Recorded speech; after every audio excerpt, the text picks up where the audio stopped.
మెదక్ జిల్లా నిజాంపేట తాజా మాజీ ఉప సర్పంచ్ కోమట బాబుపై దాడిని ఎంఆర్పీఎస్ టీఎస్ నాయకులు ఖండించారు. నిజాంపేటలో ఎంఆర్పీఎస్ టీఎస్ నాయకులు మీడియా సమావేశం నిర్వహించి మాట్లాడుతూ ఒక స్థలం వివాదంలో మాజీ సర్పంచ్ బాబుపై గ్రామానికి చెందిన మొయినుద్దీన్, ఎండి అబ్దుల్ హజీజ్, ఎండి ఇక్బాల్, ఎండి నసీరుద్దీన్ అనే నలుగురు వ్యక్తులు కులం పేరుతో దూషించి దాడికి పాల్పడ్డారని నలుగురు వ్యక్తులపై పోలీస్ స్టేషన్లో ఫిర్యాదు చేశారు.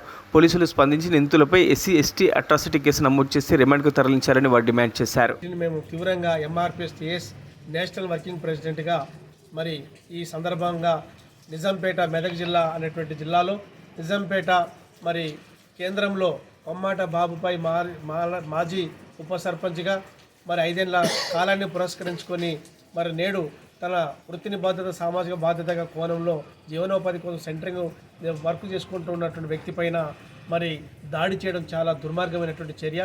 దీన్ని తీవ్రంగా ఖండిస్తున్నాం. దీనిపైన గౌరవ స్థానిక సబ్ ఇన్స్పెక్టర్ గారు వెంటనే స్పందించి విచారణ జరిపి మరి తగు చర్యలు తీసుకోవడానికి మరి న్యాయం చేయాలని చెప్పేసి మేము ఎంఆర్పీఎస్ టీఎస్ పక్షాన మేము కోరుతా ఉన్నాం. ఇలాంటి దాడులు పునరావృతం కాకుండా ఉండాలంటే దాడి చేసిన వ్యక్తులపైన చట్టపరమైన చర్యలు తీసుకోవాలని చెప్పేసి ఎంఆర్పీఎస్ టీఎస్ పక్షాన ఈ సందర్భంగా మేము డిమాండ్ చేస్తూ ఉన్నాం. భవిష్యత్తులో ఇదే పునరావృతం అయితే దాడికి ప్రతి దాడులు చేయక తప్పదని ఈ సందర్భంగా హెచ్చరిస్తూ ఉన్నాం. జై భీమ్, జై తెలంగాణ, జై భీమ్.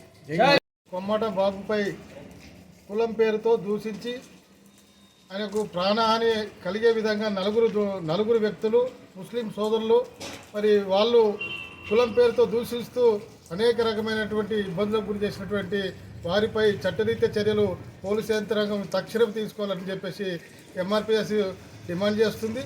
అదేవిధంగా ఎస్సీ ఎస్టీ అట్రాసిటీ బుక్ కులం పేరుతో దూషించి అనేక రూపాల్లో ఆయనపై దాడి చేసినటువంటి వ్యక్తులపైన అట్రాసిటీ కేసు తొందరగా వేగవంతం చేయాలని చెప్పేసి పోలీసు యంత్రాంగానికి విజ్ఞప్తి చేస్తున్నాను. ఇదే విధంగా కాలయాపన చేయకుండా తొందరగా విచారణ చేయించి వాళ్ళను కఠినంగా జైలుకు పంపే విధంగా పోలీసు యంత్రాంగం చర్యలు తీసుకోవాలని చెప్పేసి డిమాండ్ చేస్తూ కొమ్మట బాబుకు న్యాయం చేసే వరకు ఎంఆర్పీఎస్ అండగా ఉంటుందని చెప్పేసి తెలియజేస్తా ఉన్నాం. మరిన్ని అప్డేట్స్ కోసం మా ఛానల్ని సబ్స్క్రైబ్ చేయండి.